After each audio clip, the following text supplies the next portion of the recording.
I started running when I was in high school, serious running in high school. But in primary school, I was also a very good. I ran, represented my district in the primary schools. So I was identified very early in my life as an athlete. I used to run the steeplechase, 800 meters, steeplechase, 1500 meters.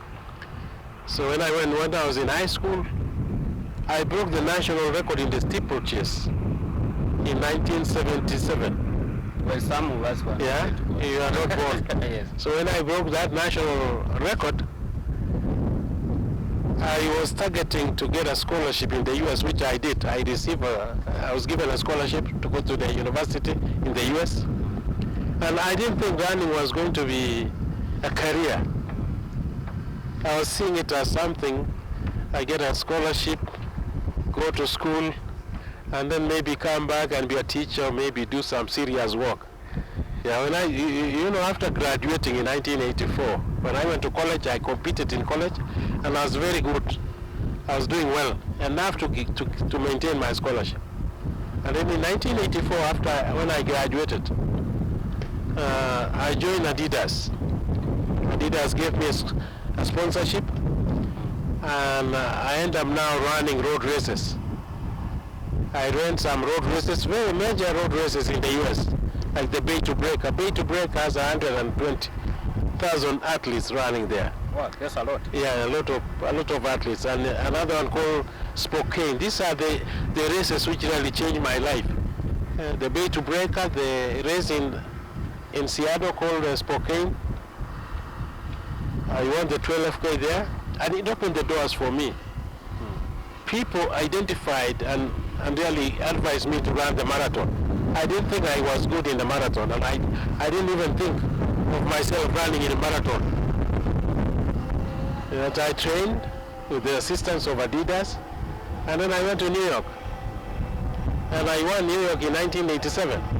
I mean, it was a life-changing, really. It's like Hollywood. This is where you produce the stars. Although it's not the oldest marathon, it's not as old as Boston, but it's a marathon which really puts you up there in terms of road racing or marathons. Everybody watches New York Marathon. So when I won, it really assisted me to put me up there. I was invited in these other major marathons. I was invited to Boston, which I won 87 in New York. I was invited in 1988 to go to Boston Marathon.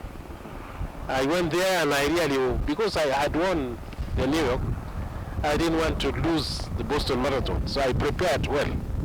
And you see, running the Boston Marathon, you run at a time when it's a little bit cool.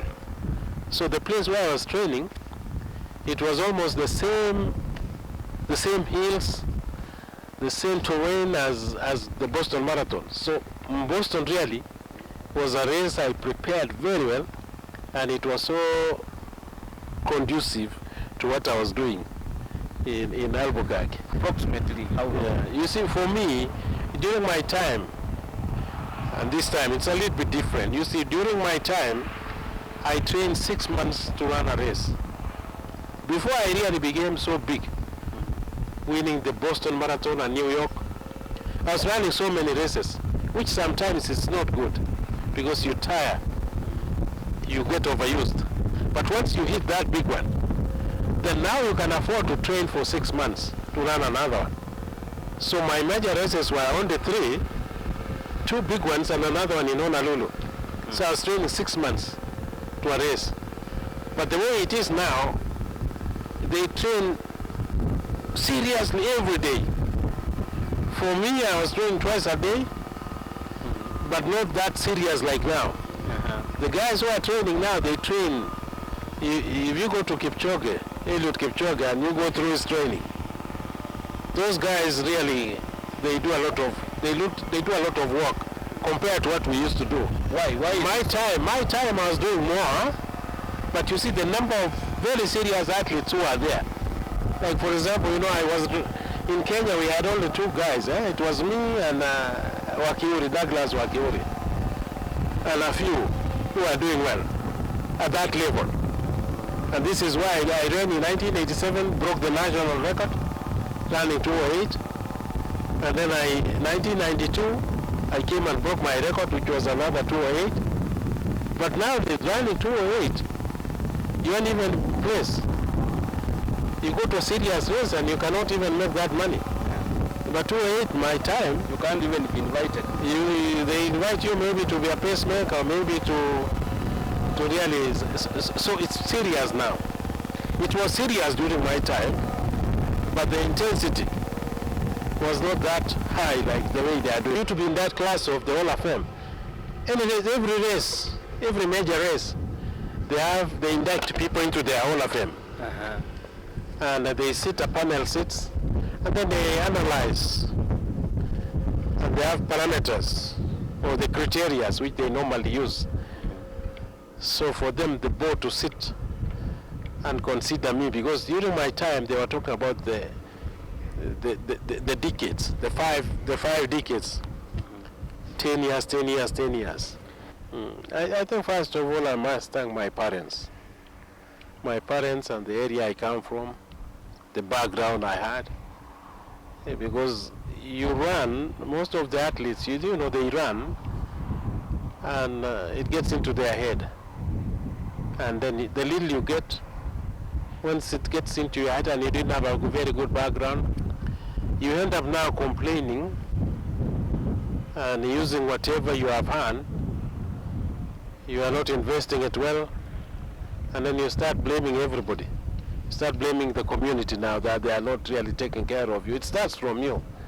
So you see, with me, I think the reason why I'm thanking my parents is because I think they brought me well. They brought me to appreciate things. And we had a tough life. I wasn't coming from a rich family. I was just from a poor family. Poor in material, but very rich mentally, and rich also in imparting us with the right, putting us in the right direction. So I think I was put in the right direction. With the struggle I had, I approach every success I got seriously. And I knew you have to invest in life. You have to make some investments. And you have to think about retiring. You have to think about your family in future. What will you leave them with? And I think that's why you need to make the place better than you find it. So with me, I found the little that my parents gave me, I wanted to improve it. And this is why in the races where I ran, the opportunities I was given, I was taking it serious, and I wasn't exploiting everything I got, because I knew there was going to be tomorrow, I was going to have kids, and also I want to be a good role model. The way my parents took me, and they were very good role models for me, although they didn't have anything. So I wanted to be a good role model. And that's why when I retired from athletics, I came and started a club. And I wasn't selfish. The program which I was using in my races, I shared with the athletes. I gave them my program. The little uniforms which I used to run with, I gave them out. I gave them to athletes. I know people are saying, hey Ibrahim, can you give us those uniforms you used to run with so that we can put it in a museum? You've given out already? It's already, I had given them, so I have the shoes and the numbers. Majority of the things I have given, a few. So if you come to my closet, you won't find. So I wasn't selfish. I wanted to be a good role model. And I think I'm a Kalenjin and an Aldi. And you don't just say I own this, I have this.